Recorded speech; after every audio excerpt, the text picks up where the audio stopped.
എല്ലാവർക്കും പുതിയൊരു വീഡിയോയിലേക്ക് സ്വാഗതം. സോ ഇന്നത്തെ വീഡിയോയിൽ നമ്മൾ LBSന്റെ അപ്ഡേറ്റ്സ് ആയിട്ടാണ് വന്നിട്ടുള്ളത്. അപ്പോൾ നമ്മൾ വീഡിയോയിലേക്ക് പോകുന്നതിന് മുമ്പായിട്ട് നിങ്ങൾക്ക് കരിയർ ഹെൽപ്സിന്റെ വാട്സ്ആപ്പ് ഗ്രൂപ്പിൽ ജോയിൻ ചെയ്യാൻ താല്പര്യമുള്ള കുട്ടികളാണെങ്കിൽ ലിങ്ക് ഞാൻ ഡിസ്ക്രിപ്ഷനകത്ത് കൊടുക്കുന്നുണ്ട്. നിങ്ങൾക്ക് ഫ്രീ ആയിട്ട് ജോയിൻ ചെയ്യാം. കോഴ്സുകളെ കുറിച്ചിട്ടും അതേപോലെ തന്നെ കോളേജസിനെ കുറിച്ചിട്ടുള്ള ഫുൾ ഡീറ്റെയിൽസ് ആ ഗ്രൂപ്പിൽ നിന്ന് നിങ്ങൾക്ക് ലഭിക്കുന്നതാണ്. അതേപോലെ തന്നെ നിങ്ങൾ കേരളത്തിന് പുറത്ത് പഠിക്കാൻ ആഗ്രഹിക്കുന്ന കുട്ടികളാണെങ്കിൽ യൂണിവേഴ്സിറ്റിനെ കുറിച്ചിട്ടും നമുക്ക് എടുക്കാൻ +2 കഴിഞ്ഞിട്ട് നിങ്ങൾക്ക് അഫിലിയേറ്റഡ് ആയിട്ടുള്ള യൂണിവേഴ്സിറ്റികളെ കുറിച്ചിട്ടും അതേപോലെ തന്നെ കോഴ്സുകളെ കുറിച്ചിട്ടൊക്കെ അതിൽ അപ്ഡേഷൻ തരുന്നതാണ്. അപ്പോൾ ഇന്നത്തെ വീഡിയോയിൽ ഒരുപാട് കുട്ടികൾ LBSന്റെ അപ്ഡേഷൻ വന്നിട്ടുണ്ടോ എന്ന് ചോദിച്ചിട്ടുണ്ടായിരുന്നു.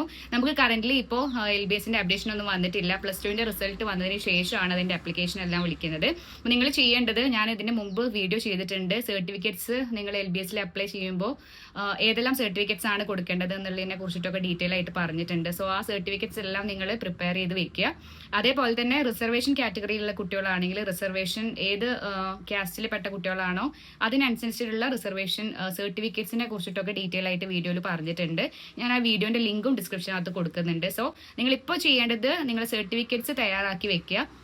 കഴിഞ്ഞ പ്രാവശ്യം റിസൾട്ട് വരുന്നതിന് മുമ്പ് ആപ്ലിക്കേഷൻ വന്നിട്ടുണ്ടായിരുന്നു. അപ്പോൾ നിങ്ങൾ ഹോൾ ടിക്കറ്റ് വെച്ചിട്ടായിരുന്നു നിങ്ങൾ അപ്ലൈ ചെയ്തിരുന്നത്. അപ്പോൾ ഇപ്രാവശ്യം ചിലപ്പോൾ അതേപോലെ തന്നെ ആയിരിക്കും. നിങ്ങളുടെ +2ന്റെ റിസൾട്ട് വരുന്നതിന് മുമ്പ് നിങ്ങൾക്ക് LBSന്റെ ആപ്ലിക്കേഷൻ വരികയാണെങ്കിൽ ഹോൾ ടിക്കറ്റ് കൊടുത്തിട്ട് നിങ്ങൾക്ക് ലോഗിൻ ചെയ്യാവുന്നതാണ്.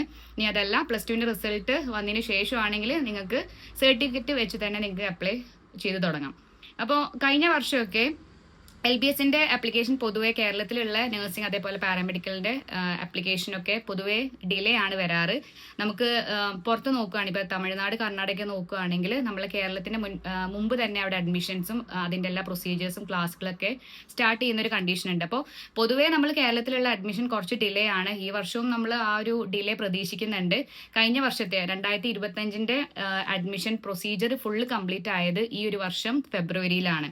സോ അതൊക്കെ കണ്ടിട്ട് വേണം നിങ്ങൾ കേരളത്തിൽ വെയിറ്റ് ചെയ്യാൻ. അതേപോലെ തന്നെ 90% മുകളിൽ മാർക്ക് വാങ്ങിയിട്ടുള്ള കുട്ടികൾക്കാണ് എപ്പോഴും കേരളത്തിൽ നമുക്ക് അഡ്മിഷൻ ലഭിക്കാനുള്ള പോസിബിലിറ്റി കൂടുതൽ. ആ കാര്യങ്ങൾ നിങ്ങൾ നോട്ട് ചെയ്ത് വെക്കണം. എന്തെങ്കിലും സംശയങ്ങൾ ഉണ്ടെങ്കിൽ നിങ്ങൾക്ക് കമന്റ് ആയിട്ട് നിങ്ങൾക്ക് രേഖപ്പെടുത്താം.